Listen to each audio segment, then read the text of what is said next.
Okay, asking questions in English. This is a reference video for level 5 students of Language Connection. If you're not a student in Language Connection and would like to be, then we do have online classes available.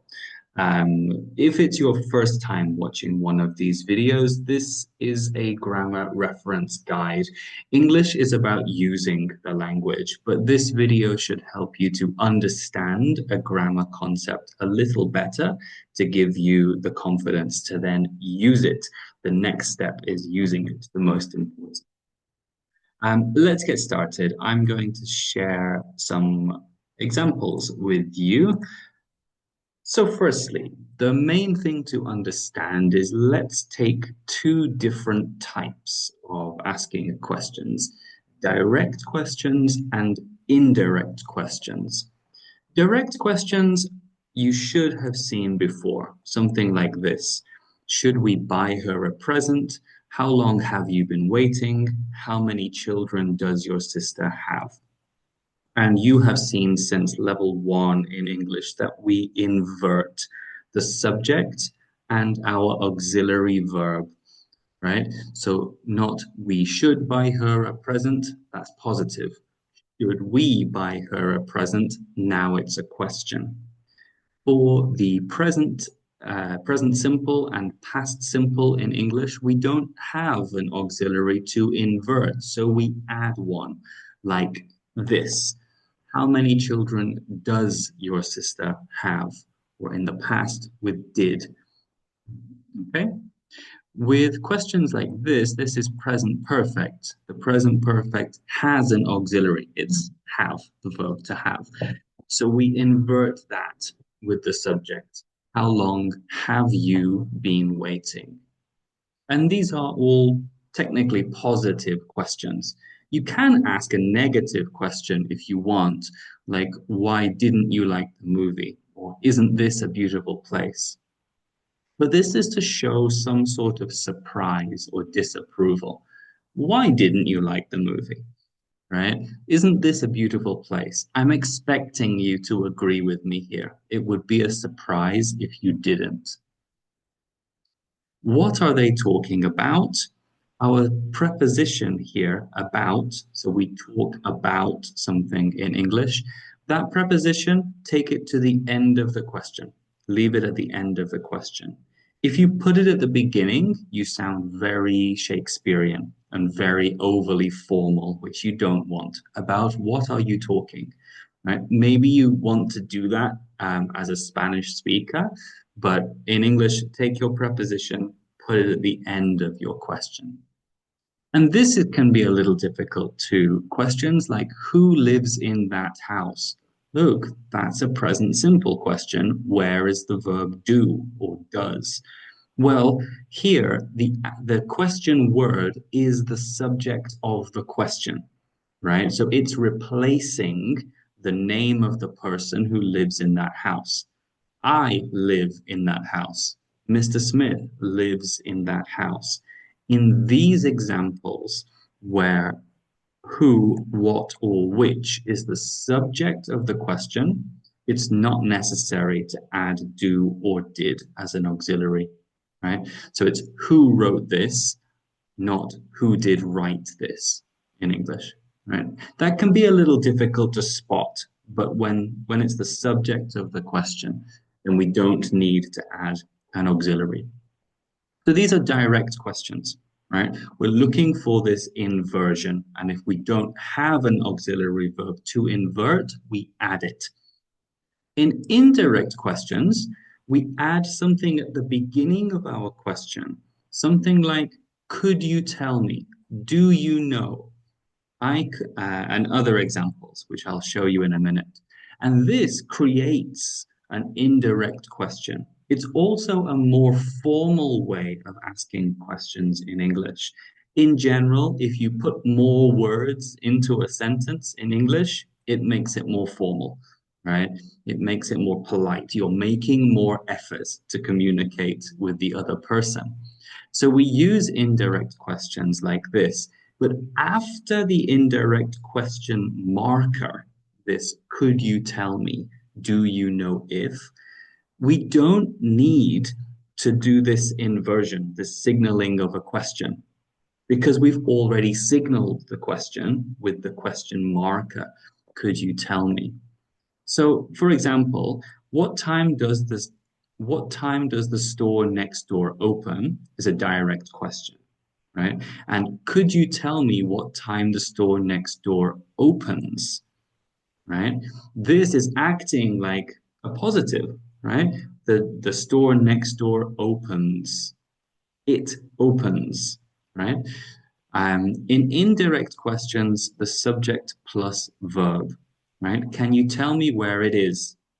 Like how we do it in regular positive sentences. Can you tell me where it is? Not, can you tell me where is it? Where is your question. Could you tell me where it is? The inversion isn't necessary anymore. In fact, it's not permitted. We don't use do or did for this either, right? So do you know, question marker, where he lives? Question word, subject, verb, no auxiliary necessary. Not, do you know where does he live? Right? That's too many words. You've already indicated the question, so we don't need to do all of this work anymore. Okay? There are many markers like this. I wonder, I'm not sure, I can't remember, I want to know, do you have any idea? So if you're introducing this question in a polite way with any of these question markers, and even actually doesn't have to be a question. If you add these markers, you don't need to invert your question anymore or add any auxiliaries anymore because it's not necessary. You've already shown that this is a question. Remember, inverting is just us showing the difference between a positive and a question, right? So here you've already made this extra effort, so it's not necessary to do it twice. Okay, so let's practice this a little bit. In part A, there are 10 questions here, and you need to order the words to make questions. Here's an example. Tomorrow can't, why come you? Is not in the right order. Let's change it. Why can't you come tomorrow? Okay, we inverted our, well, we didn't invert in this case because sorry, we did invert. Look, pay attention.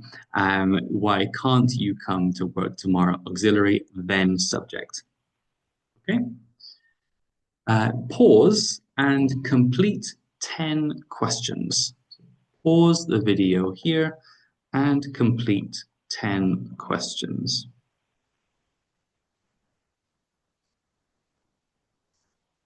Okay, let's review some answers together. Number 1, should I tell her how I feel? Inverted our modal with the subject. Number 2, how long have you known your best friend?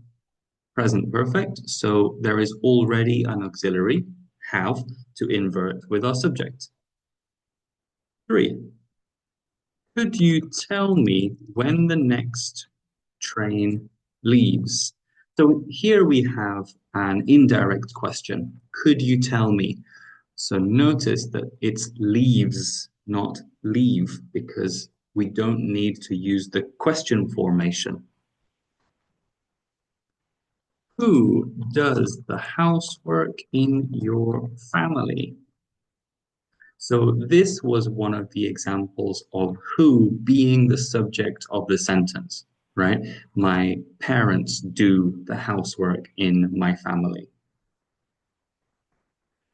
Number 5, what are you thinking about? So an example of a preposition here, about, goes to the end of our question. Number 6, what do you like doing on the weekends?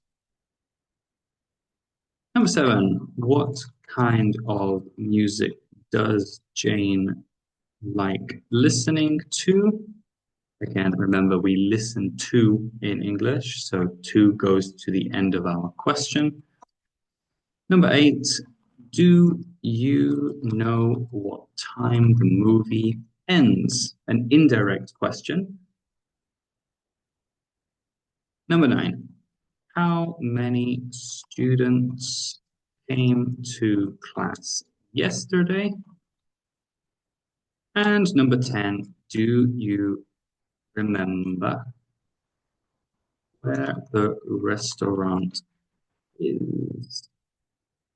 Okay, it's not necessary to make any more changes to where the restaurant is because we used do you remember as a marker in the first part of our question.